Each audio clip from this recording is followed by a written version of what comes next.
Cornerstone Retirement Partners presents Your Course to Retirement with Grand Rapids Certified Financial Planner Ron Corser and Nolan Goslee. Cornerstone Retirement Partners are planning today for the potential of tomorrow. And welcome into the program. This is Your Course to Retirement with Grand Rapids Resource for a common sense approach to planning and experienced qualified guidance on what we should be doing with our money, with our investments, with our retirement accounts in order to make progress toward achieving our financial goals into and through this kind of challenging and difficult market and economic environment that is ever so important. And with us today to provide that guidance, we have Nolan Goslee, who is president of Cornerstone Retirement Partners, Grand Rapids, your local resource for this guidance. So if you got questions or concerns, feel free to reach out, give them a call, 616-301-2581, 616-301-2581. But Nolan, always a pleasure to see you. Thanks for being here. Yeah, super good to be back. It's been a couple months probably since I've been on the program. I think with so everything that's been going on in the markets and, kind of transitioning everything from Ron to myself, business expansion, office expansion, a lot of stuff going on here in the office. We've just been keeping busy. So you get me for a couple weeks. We will be recording a few shows, just going over several different topics that just we think are relevant right now to everybody's situation. And hopefully you get a little information for me being on the show, and Ron will be back shortly. Yeah, safe to say things are busy over there at Cornerstone Retirement Partners. For sure. I mean, when you have years like we've had so far, when you've had years where, the S&P 500 is having its worst year since the 80s, you have higher than normal inflation, taxes are set to go up, more debt being issued day after day after day. It keeps us busy. It means that we're constantly vetting new investments. We're finding different ways to position your portfolio so you're not as subject to everything that's going on right now, because there are certainly a heck of a lot of pressures going on right now. Well, Nolan, all of those factors that you just mentioned are quite frankly scary. And I think that the question back from savers and investors is, what do I do with my money in spite of those factors? Yeah, and what to do with my money is probably everybody's question, I guess, as they transition into retirement, but especially when the market's going down or has gone down kind of like it has in 2022. What do I do with my money? A lot of people just say, well, just, set it, let it ride, everything comes back. And that's good common sense approach for most folks. But what we're going to talk about today is the transition into retirement, and for retirees specifically, and how, yes, the market may come back, but you're generating income from your portfolio at this point. So whether the market's up or down, you probably still need the same money each year. So creating an income portfolio is really the point, and what we're going to talk about today, so that when we go through huge corrections like this, our portfolios aren't under quite as much strain when we're taking money out of them. Well, again, if you've got questions or concerns about your money in general or specifics of what we talk about on today's program, if you are uncomfortable with what you're seeing as far as your returns in your investment accounts, or wants to structure that plan for financial confidence into and throughout retirement, pick up the phone, take advantage of the true opportunity of this program, which is to get custom individual specific guidance from the team at Cornerstone Retirement Partners. You can reach them at 616-301-2581 if you would like to take advantage of the opportunity for that complimentary review and retirement planning strategy session. 616-301-2581, 616-301-2581. Nolan, you mentioned creating income from our investments, from a portfolio. Why and how is that so different? I mean, I've been invested in, I've been aiming for growth. Aren't I just going to, instead of allowing the money to grow, take some off of the top and live off of that growth? In an ideal world, that's exactly how it works. The fortunate and unfortunate aspect of that being, if your eggs are all in one basket, you're always going to be victim to whatever's happening to that basket.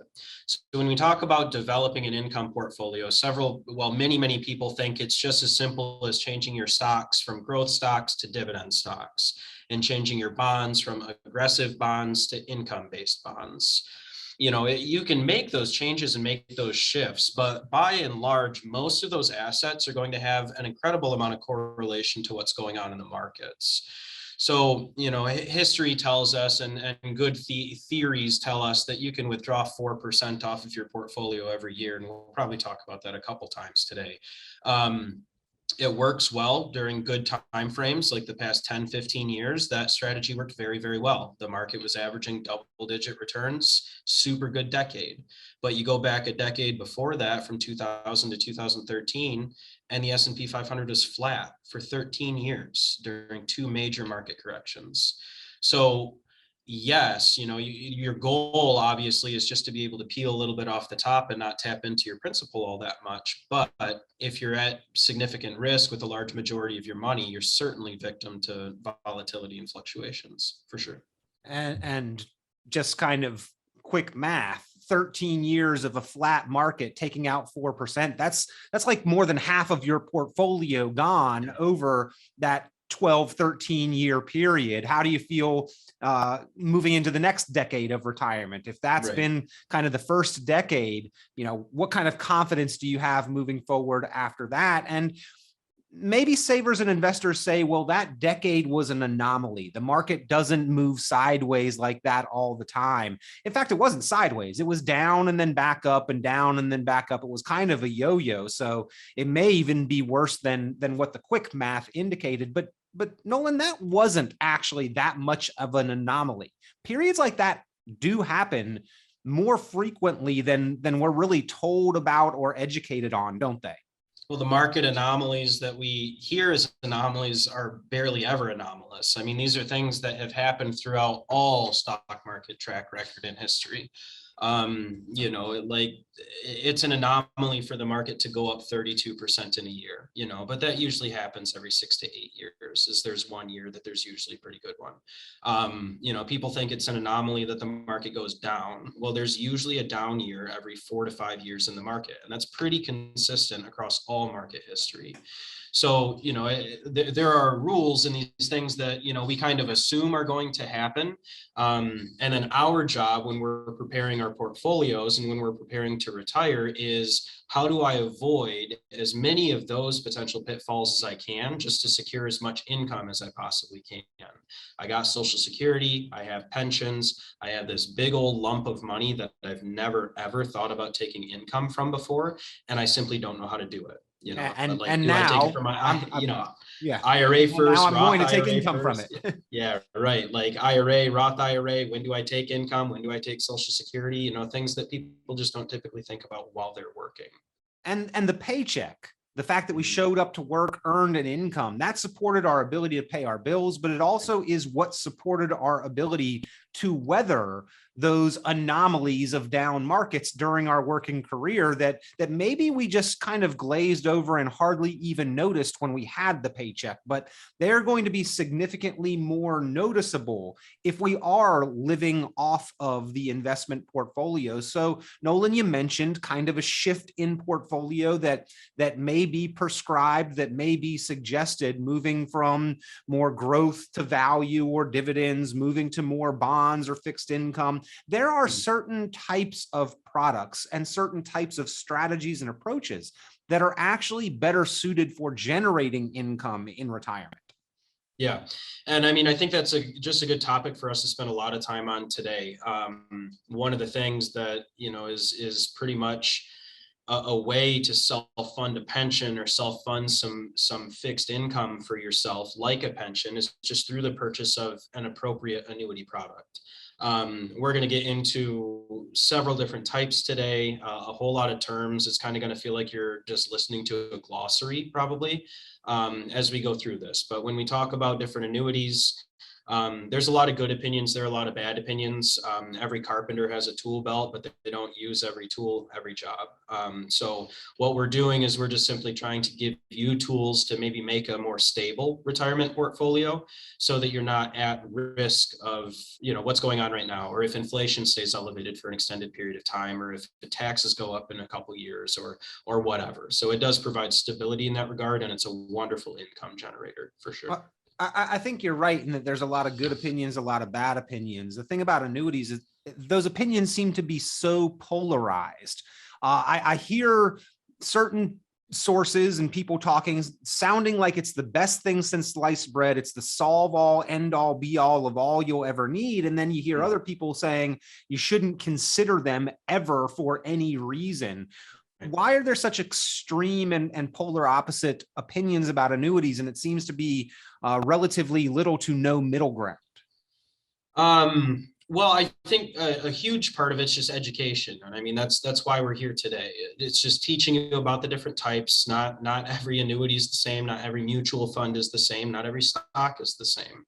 So, just providing education and maybe teaching everybody a little bit more about the options is just one of those things that we're really trying to accomplish today. But another thing that we're really trying to demystify is the fact that they're really not that complicated. Sure, you can get very much into the weeds with different product types and riders and all the little bits and bobs you can add on.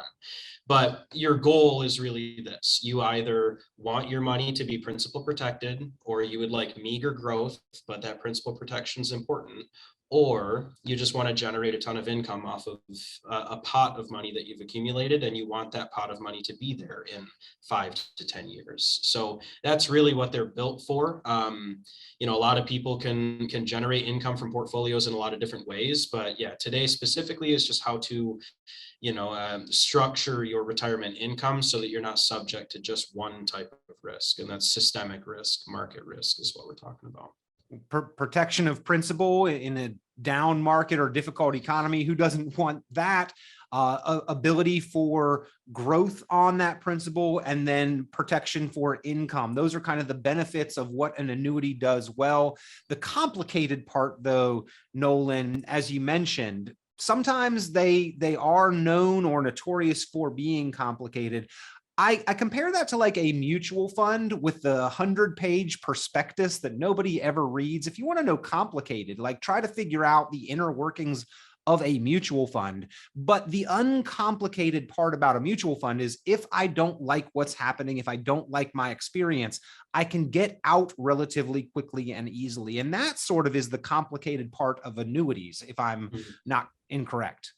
Yeah, what you're referring to is typically just called a surrender charge or a surrender schedule when a lot of people are talking about annuities in general.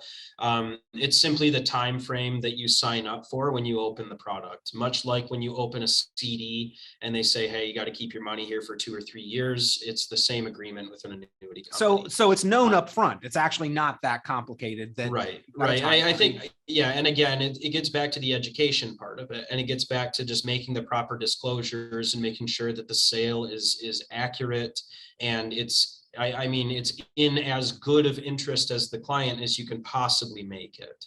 I do know a lot of folks, either through working experiences or just around town, who, push to have as much of your money in annuities and as much principal protected as possible. You meet people like that, and those people are always frustrated that they're not getting what the market's getting, right? And then when the market flips, you have all the market people saying, oh, I just went down 40%. I really wish I had some safety.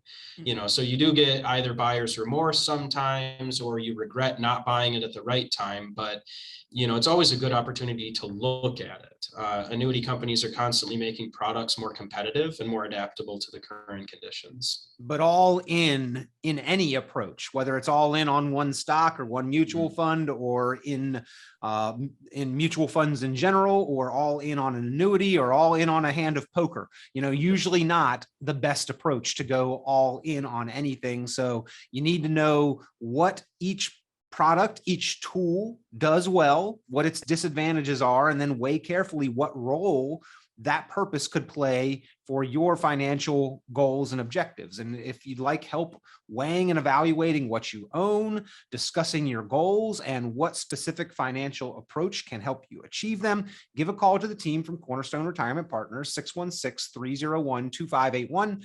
616-301-2581. But Nolan, you've sort of stated it already, but kind of just recap here the qualities of the annuity that we would consider this for. The strengths and the purpose is really of a protection element more than a growth element, so to speak. Yeah, a lot of times that's the way that I position it. It's more about protection. It's more about income generation and being a safety net, a much more than it is meant to be a growth investment. Now, if you want like a growth oriented annuity, there are ways to do it. You can do it by still having principal protection, but some caps on your growth, or you can do so through legitimate mutual fund purchases. But when you're purchasing mutual funds, sub accounts like that in an annuity, a lot of times that's where things get extremely complicated. Different fee structures, different costs of the investments themselves and the insurance.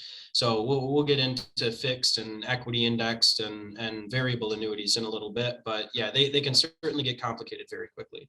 Well, let's go ahead and venture down that road.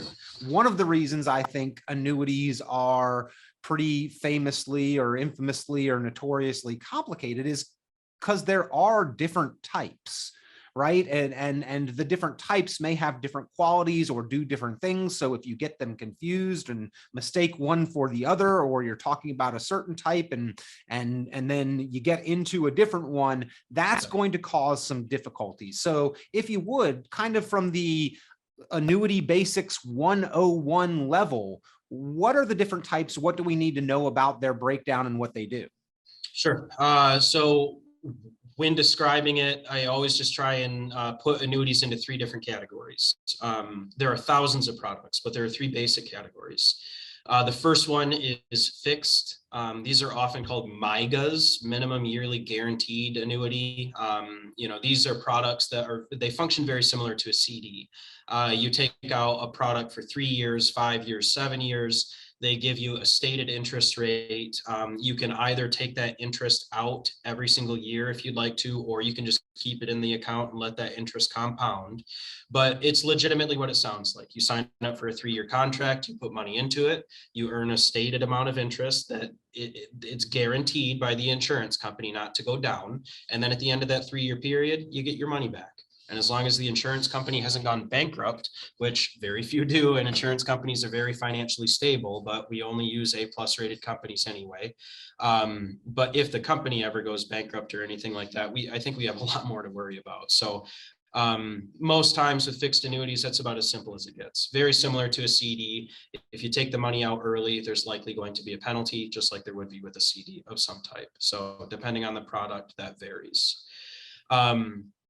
To get things a little bit, well, let's go to the absolute opposite end. So a variable annuity is probably the antithesis of a fixed annuity. So a variable annuity has sub accounts. It has mutual funds basically wrapped up within it. Not only is it not principal guaranteed, but that money fluctuates on a day-to-day basis. It's just like holding mutual funds in the market.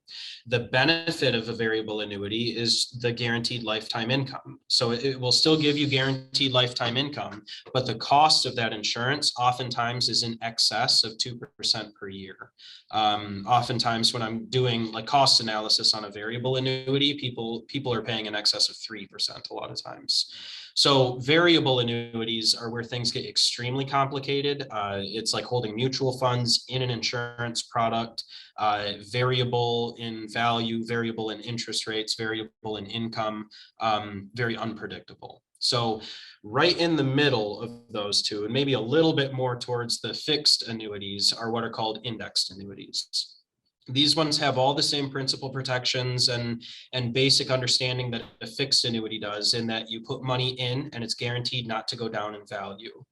But what you get on the other side of it is some potential gains that are above and beyond what you would get with a fixed annuity. So let's say a fixed annuity may pay 3%. If you choose an indexed annuity, it may pay you between 0 and 7%. Okay, so some years, if the market does poorly, you will be flat. Okay, so if the market goes down like it has over the past year, you wouldn't lose value. But if the market goes up, then you would go up a percentage of that gain. So sometimes it's half as much as the market goes up. Sometimes it's a cap of like 4 or 5 or 6% over 1 year. But these ones, the equity index ones right in the middle, those ones are usually the annuities that you can get for the lowest cost with the most amount of bells and whistles tacked on to it. Now, you mentioned costs and fees, and specifically with variables, you sort of focused on those high expenses.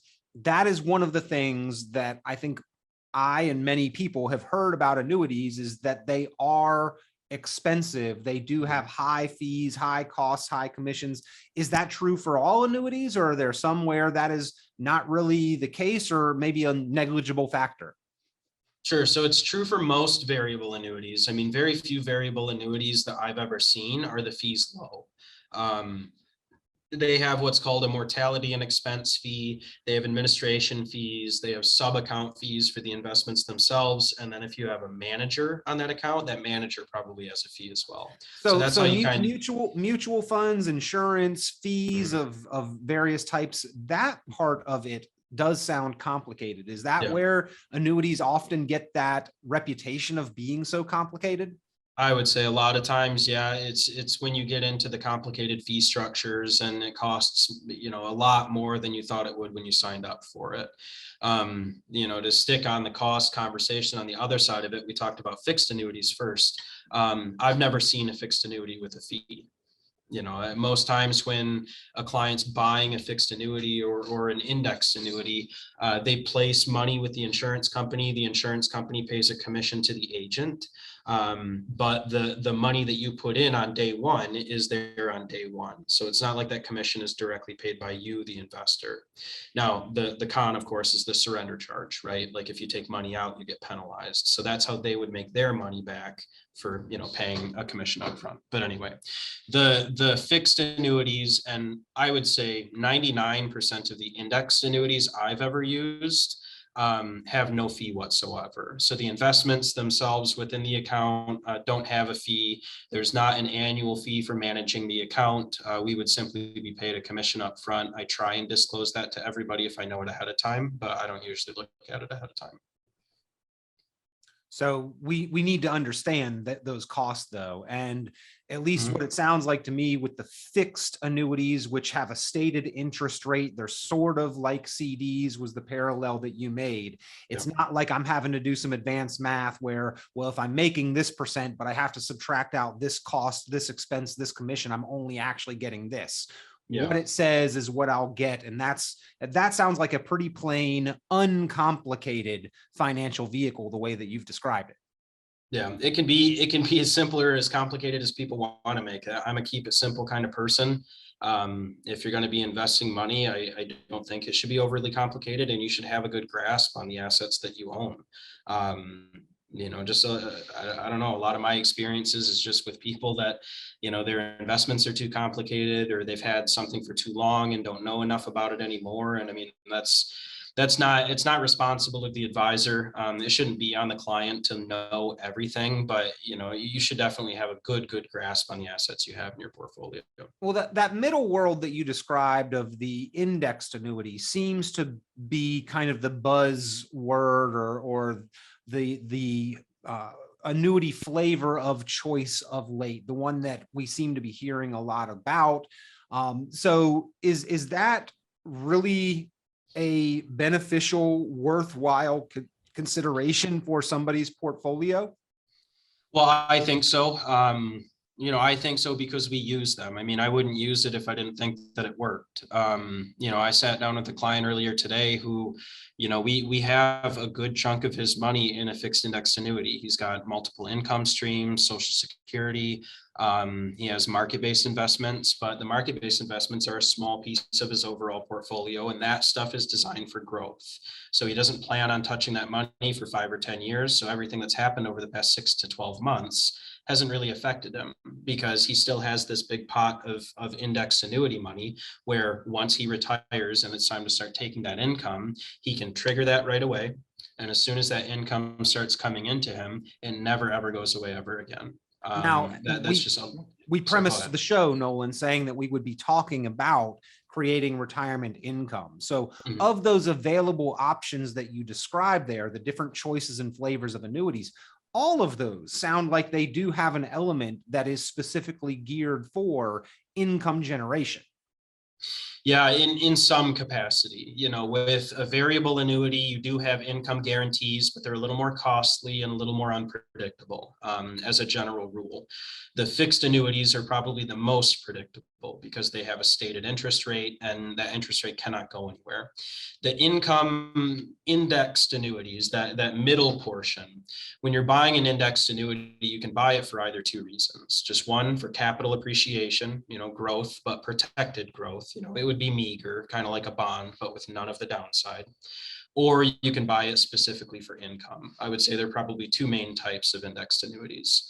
So yeah, for those that buy it specifically for income, we always go try and find products that either leverage the interest rate that you're earning or give you like a guaranteed rate of return on that income value. Because then when you're designating that money for income, you are assured that it's going to grow at a certain rate and that it's going to be a certain amount at a certain time. And I can't say that with any market-based investment. I can barely say that with bank money because I don't know if we're going to slip into negative interest rates or stay positive for a super long time. I mean, depending on which economist you talk to, we're moments away from economic, destruction and economic, recovery. So there's too many unknowns right now and too many variabilities, and these have a really, really nice place as far as just generating that predictable income and being a kind of a stalwart to your portfolio. I think that unpredictability and the wide array of opinions and the uncertainty is why people are looking for some tool, some strategy, some option that can add some stability and predictability to their portfolios. And this may be one of them, ladies and gentlemen, talking about annuities with Nolan Goslee from Cornerstone Retirement Partners, an option in the financial world. And we are talking about why annuities could be considered, but we are also discussing pros and cons, the benefits and disadvantages, what you need to know if you are making this consideration. And Nolan, you mentioned that they're like or could be like bonds without the downside. I want to talk about that when we come back after the break, because the S&P is down, the NASDAQ is down, the Dow is down, and oh, by the way, that side of the portfolio that was supposed to be more conservative and safer, the bonds, the bond funds, and the fixed income is also down year to date more than 10%.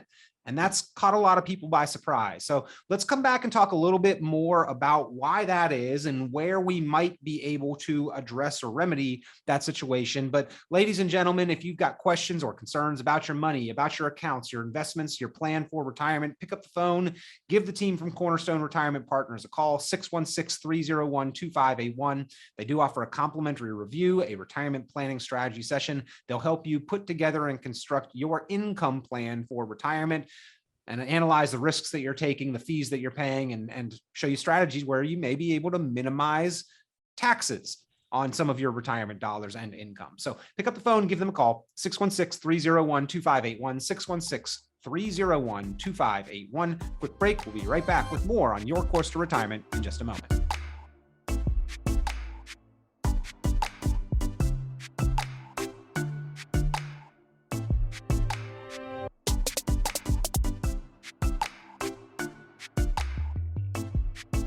And welcome back into the program. This is Your Course to Retirement, brought to you by the team from Cornerstone Retirement Partners, Grand Rapids, your resource for a common sense approach to planning and informed perspective and guidance on what to do with your money, your investments, and your retirement accounts in order to have confidence in your quality of life and standard of living into and throughout retirement. With us today, Nolan Goslee, president of the firm. Always a pleasure, Nolan. We're talking about annuities. Before the break, we talked about some of the different types, the pros and cons, what annuities do well, and where they may fall short of certain goals. Now, you also talked about bonds and how bonds may in fact lose value, even though they have traditionally been considered the safer, more conservative side of the portfolio. Could we veer and dig into that a little bit and talk a little bit more about what was kind of the buoy of the portfolio is losing value in this economy and in this market? Yeah. Yes. So when looking at bonds in a portfolio, they're often like the forgotten stepchild of your assets, right? Like you put the money in there and just kind of forget about it. Bonds are safe. I never have to worry at all, right?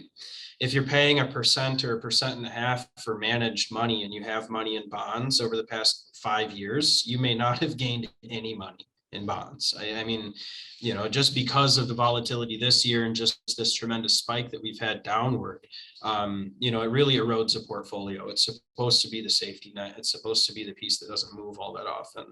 So let's talk about why that's happening right now, and then just some of the ways that we can avoid it moving forward. Why it's happening is quite simple. If you were to go buy a government bond a year ago, and you go buy a 1-year government bond and it pays you 1%, we're going to keep it real simple.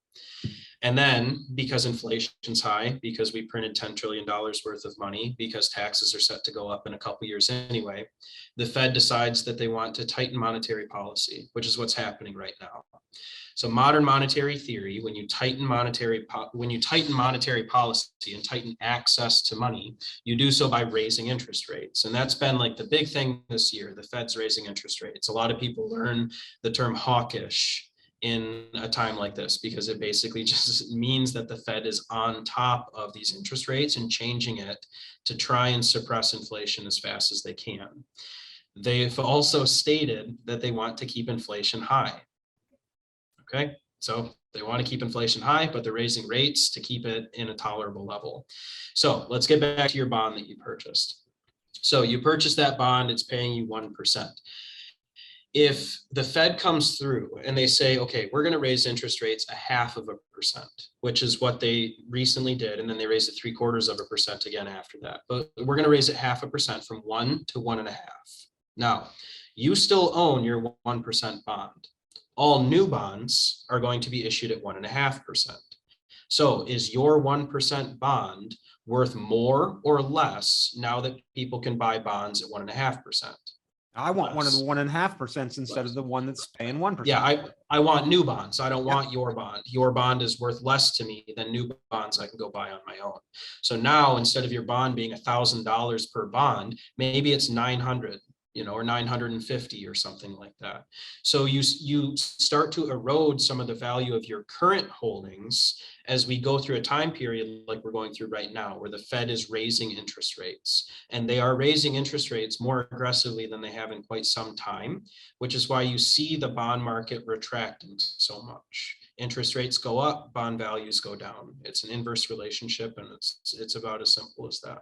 So in the last segment, Nolan, as we were talking about annuities, and I'm not a direct quote, but it was a comment, something along the lines of could be like bonds, except without the downside risk. You just gave us an explanation of how bonds can, will, and why they have lost value. Now, if you would further that explanation of how a annuity may be like a bond, but without that downside risk, or where that comparison came from. Sure. So a lot of times when people put money in bonds, they put it there for protections. They put it there because they believe it's not insured, but it's not going to go very far if the market goes down. Now, insurance contracts are a little bit different. Where like I can't use the term guarantee when I'm talking about a stock, right? Like I can't say a stock is guaranteed to do anything because I have no control over it. Insurance products do have guarantees associated with them. So when you take out like a fixed annuity, it is guaranteed to pay you 3.5% or whatever the percent is per year over that 3-year period. So you sign up, you get that, no chance of it going away again, unless the insurance company completely collapses, which, I don't use the term too big to fail, Lehman Brothers, but they are very large, financially stable companies. It's where most wealthy people have a lot of their financial assets, is in insurance companies.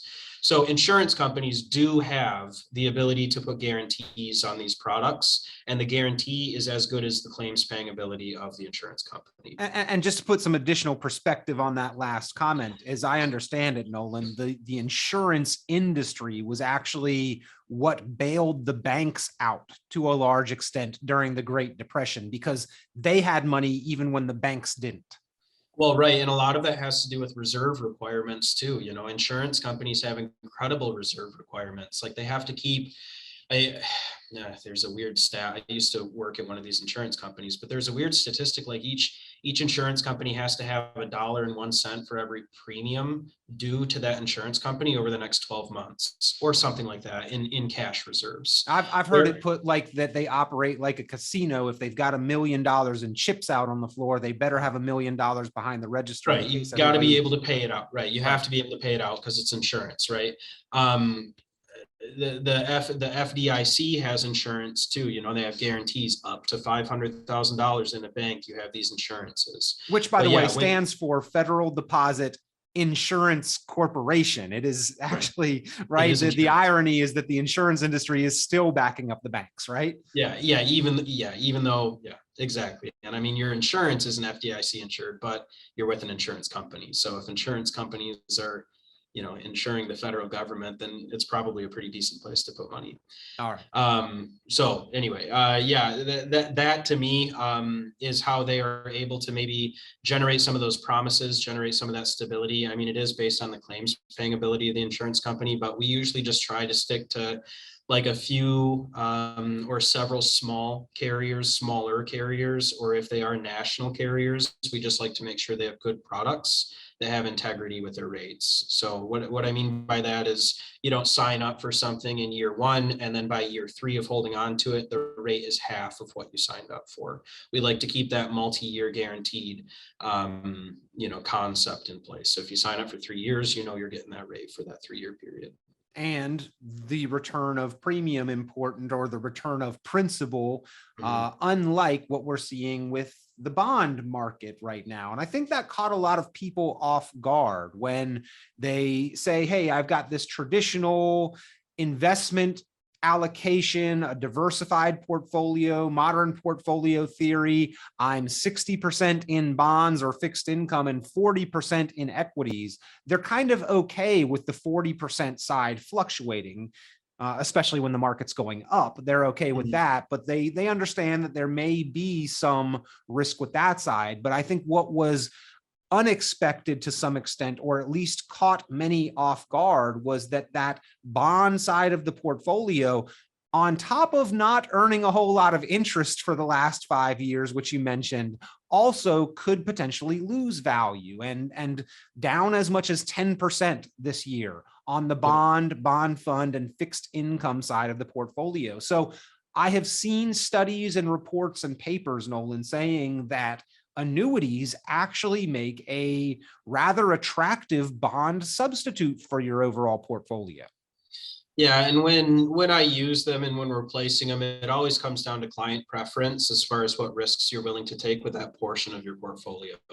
I've stopped using the term stocks and bonds to describe the risk that you're taking in your portfolio a couple years ago, because there are so many different types of assets out there aside from stocks and bonds, insurance products, things like that. But the way that I refer to it most often is just if you're a moderate investor, you probably have 60% of your assets exposed to risky investments and 40% exposed to safe or safer investments. And that safer refers to bonds, okay? Because they are not safe, they are safer. Okay, so when we talk about using it as a substitute, it can be a substitute for some people if they just simply are not willing to engage in that interest rate risk that bonds are most susceptible to. So some people just take their entire fixed portion of their portfolio, go plop it in an annuity or a couple different ones that have different time frames associated with them. And then that portion of their portfolio is completely safe, principal protected, guaranteed by an insurance company. And the remaining assets can then grow and do whatever you want to in the meantime. So I think it's a good substitute for bonds. I think it can complement bonds very well also, as long as it's the appropriate environment. Like, we mentioned bonds going down 10% this year already. Bonds don't typically go down 10%, like ever, typically. typically. So if you were going to have bonds in your portfolio, it just may be a better time to reposition the types of bonds you have. So, the ones that have had the most losses will probably be the ones that recover the best. But, substitute or complement, either or, it's usually client dependent. It's just how much risk do you want to take with your risky stuff, and how much risk do you want to take with your safe stuff? And if you don't want to take any risk with your safe stuff, then don't take any risk with it. Again, we are talking with Nolan Goslee, president of Cornerstone Retirement Partners. If you have questions, concerns about your own financial choices, options, planning, your investment decisions, your retirement accounts, if you'd like to make sure that you understand what you own, the benefits, the disadvantages, what you need to know to make well thought through and informed decisions and progress toward your financial goals, pick up the phone and give a call. Request a time for a conversation and a complimentary review, evaluation, and retirement planning strategy session. 616-301-2581, 616-301-2581, 616-301-2581. So, Nolan, I think people were surprised by the moving parts with bonds, but annuities, again, the kind of conversation that we're having in helping to generate retirement income can be a very valuable substitute and may have, in fact, less moving parts and complications. Yeah, what we're noticing a lot is, people that have pension buyouts, but they're not quite ready to take income. You can always just lump sum those and generate income yourself just by funding annuities like this. So you can self-fund pensions, and that's an application in that regard. But yeah, I mean, annuities, I don't know, I guess in general, that's what a lot of them are being used for right now. I mean, like, we used to have pensions, we used to have a surety that Social Security was going to be here for a very long time, but that system's very much under strain right now. So as time changes, as the markets develop, as our economy develops, as our means assisted and government income changes, Social Security is government income, as that changes, your portfolio just needs to adapt with it. So, maybe 5-6 years ago, it was stock market. Well, if you've gone through the past 2 years, you're probably not enjoying yourself all that much. A 35% correction due to COVID. And then over the past 7 months, probably another 30% correction. It feels awfully similar to the 2000 and 2008 ones, but they're much, much closer together. So I think we were so preoccupied during COVID that a lot of people didn't even notice, right? It was such a quick blip, and it was quick. That's it. It was quick, right? I mean, it was so fast down. Economy shut down. Everybody just panicked, sold. Everything was down, and within a couple months, right back up. It was more about our day-to-day activity, though, rather than, oh no, my portfolio, oh no, my investments. And by the time people even got that statement and opened up that envelope, it was like we were so preoccupied. And because of the stimulus measures, I think people's accounts had already bounced back by the time they even opened the envelope. Yeah. And I mean, that's one of the nice things, is when the market goes down, it does have the potential just to rip right back up. And if you choose the right investment options, if you choose the right things at the right time, which I don't know how to do that, right things at the right time requires a crystal ball.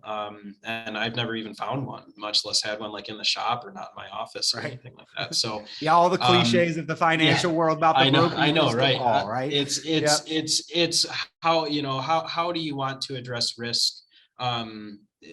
When talking to people about it, it's, do you want to take a little risk with all of your money, a lot of risk with some of your money, and everything in between. Most people, like you said earlier in the show, you don't want to have all of your eggs in one basket. It makes me feel uncomfortable to think about that. Like if my only assets to my name were in my 401k, I would feel pretty uncomfortable right now, just based on what's happened over the past half year. And I'm young. I'm not ready for retirement. I'm not nearly ready for retirement, but it would still make me feel very uneasy.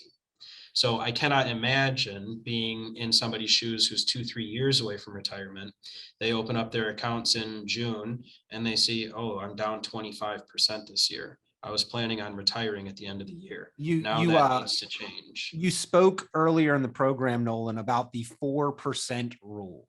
And I've actually interviewed William Bengen. Bill Bengen is the guy. He is a financial analyst who is credited with incepting the 4% rule. And he has, since that time, spent most of his career defending the 4% rule from scrutiny. But when I spoke with him, a couple comments that stuck with me is that he said, yeah, I still think that the 4% rule is usable, but one caveat, it was always meant for institutional investment rather than individual investment, meaning that, institutional investment, law of large numbers, right. Some people do well, some people do poorly, and kind of the average is in between. Whereas in individual, you either make it or you don't. And that sort of struck a chord with me. And then his second comment, which I almost found humorous, it was so kind of short-sighted. He said, also, the 4% rule completely ignores the possibility of a large bear market happening early in retirement, which completely can put you off of trajectory. And it's like, well, no problem, Bill. I'll just retire in a time when I know the next several years won't have a bear market or a large loss or downturn, right? Special guest William Bengen joining us on the program. Now, Bill was credited with incepting the 4% rule for creating cash flow in retirement. The 4% rule is not like Newton's laws of motion. It completely ignores the fact that if you get a big bear market early in retirement, it reduces the amount of years it can last. So you can't do those high withdrawal rates with confidence. That's a cool, I guess, piece of information, and so many things have to go right. It's like that with all of these rules. We have rules that have just been shoved down our throats since we started doing this. Rule of 72, rule of 100, rule of 4%, rule of this, rule of that. They're only rules until they break. And it's not you breaking them, but it's unique circumstances that come about that make them ineffective. We talk about the 13-year period from 2000 to 2013, the 4% rule, completely ineffective during that time, completely effective the 15 years following that. Which 10, 15-year period are you going to get? I don't know. I think that we have a little more economic turbulence on the horizon than we do smooth sailing. And so a lot of times when that's the idea and we think we're entering into a riskier time period, this is the time to look at safer options and to look at ways to just protect yourself. So if you're planning to retire or recently retired, you don't go down 50% if the market goes down 50%. It's really, really important not to do that. Yeah. And you spoke about taking a lot of risk with a little bit of your money, or a little risk with a lot of your money, or what place in between those two extremes is right for you. But this is about hedging, right? This is about protecting portions of your money. And maybe more important in retirement, Nolan, if a large portion of my assets are protected or at risk, that's sort of one thing in my mind. But when it comes to my income, my ability to pay my bills predictably, the thing that I appreciate about what Social Security is intended to be, what pensions once were, is that they are not impacted by the markets up or down. They're supposed to be there, rain, sleet, hail, snow, sunshine, whatever the condition. And I think that's why they are so appreciated. So when it comes to the ability to pay bills, I want to protect as much of that as possible. Yeah, give it the potential to increase with your bills, give it the potential to grow over time, just like your assets. Your income can do the same thing. It can grow over time.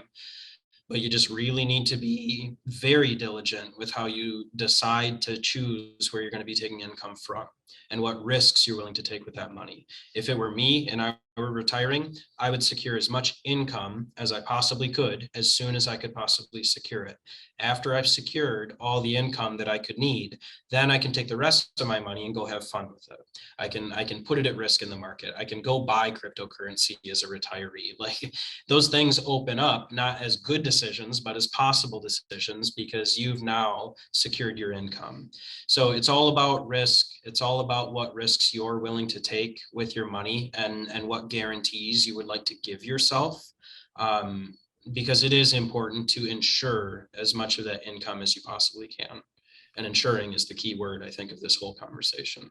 Well, again, if you would like to have further conversations, find out how to do this for your situation, for your financial foundation, confidence, security, stability, pick up the phone, give Cornerstone Retirement Partners a call, 616-301-2581, 616-301-2581. Nolan, we began the program talking about a whole lot of different headwinds and economic challenges and forces that are sort of working against us. In a time like this, what are people hearing from their broker or advisor after we've seen 6 months of downturns, retractions, losses, as we are heading into and hearing a lot about the dreaded R word, recession? What are people hearing from their source of financial guidance, or are they hearing from them? Maybe is the more important question, right? It's funny that you said that, because I was going to say that. I'm having one of the better years that I've had as far as new clients go. And a lot of that does have to do with just the service level that you're currently getting. Ron and I, we run a shop, just the two of us, for financial advising, but we make it a point to call everybody when things like this happen. Might not get to you on Friday, but we'll call you Saturday if it's important enough. So it is important to know that you're working with a team that wants to work cohesively with you, as well as be there when you have questions. I've had folks that have come to me this year that, an advisor either says, stay where you're at. Enough of the losses have already occurred. You're not taking income, so it doesn't matter. The market's going to come back, or they just don't hear anything at all. And I've had a couple of those where it's been, market peaked out beginning of December, or beginning of November last year. And that's a long 8 months, 10 months just without hearing anything. So does the saying misery love company really ring true? Like when somebody says, well, I've lost money, but so has everyone else. Does that make it any more palatable? No, but plenty of people say it, I mean, you can say it, but not feel good about it. Like everybody else is down too, but it still feels like garbage, like you're not excited about the fact that the market's gone down. You're not excited about the fact that your 401k is down 20% year to date, or 35% over the past 1 year, depending on your situation. So no, none of that's like, and it's not like super enjoyable to, I guess, to like talk through that, especially when so many people are losing so much money, and a lot of people are losing money right now. It doesn't feel good for anybody. Well, I'm down. I don't like it. No, I don't think anybody does, but I think a lot of people back, if we have a memory that is long enough, remember the dot-com bubble when I was really just first beginning to invest. I think I had my first baby 401k right at the dot-com bubble. And then the Great Recession happened, and that was kind of an experience. But I remember losing that money and saying, well, I don't really love going through this, but I don't need the money yet. Right. Yeah. And I'm still at that point. I'm only 42. I know you're on the younger side as well, Nolan. So we're in a different situation. But for those that are on the edge of retirement, I like remembering that, oh, well, this has happened before and I have made it through it, doesn't necessarily echo if we are in a different financial stage of our lifetime. Does it? Does that make sense?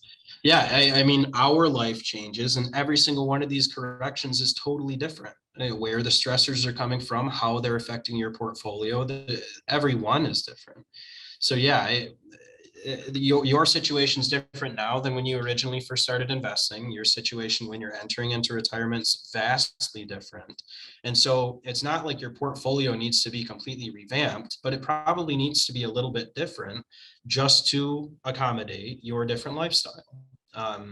It's just getting a checkup, making sure that everything looks good, making sure income is actually there. If your 401k says you're estimated to take out this much per month in retirement, based off what assumptions? I'm going to average 15% per year. That's probably not a good assumption. So there are a lot of things to look at right now, and a lot of forces that are impacting people for sure. Well, don't wait. Don't sit idle. Take action, ladies and gentlemen. Make sure that you feel confident in what is going on with your money. And we don't have to wait for things to come back or say better luck next time, or I won't make the same mistake again in the future. you can review and assess options now that can continue your forward financial progress to help minimize losses, to help capture more gains, to help protect principal, to help protect income, to help you keep more of what you earn or what you have. Being efficient with taxes, by the way, is as effective as shooting for higher rates of return, but with significantly less risk. And it's one of those opportunities that a lot of people overlook or miss, or just is never discussed in the planning process. And that itself is a red flag and indicator that you may not have a complete plan. So if you want to complete that plan or get that plan put together, give a call to Nolan Goslee and the team from Cornerstone Retirement Partners, 616-301-2581, 616-301-2581. They have an educational approach. They want you to have a better understanding and more confidence with your money. And that's what that opportunity for the complimentary review and retirement planning strategy session is all about. So take advantage of that. No cost, no obligation, just a better grasp and grip on what's going on with your money. 616-301-2581. Nolan, enjoyed the conversation today. Great to see you as always. Thank you for being such an excellent resource here on your course to retirement. Well, you are welcome. I hope everybody listening has a good rest of your weekend, and I will talk to you guys next week. Fantastic. Look, they are there to help, ladies and gentlemen. Pick up the phone, give them a call at Cornerstone Retirement Partners. They're looking forward to hearing from you, assisting in any way they can. 616-301-2581, 616-301-2581. We'll talk to you next time on Your Course to Retirement. Tune into Cornerstone Retirement Partners' full radio program, Your Course to Retirement, Sunday mornings at 9 o'clock at News Radio WOOD, or visit cornerstone-rp.com for many valuable resources, including those mentioned on this show and other great episodes of Your Course to Retirement.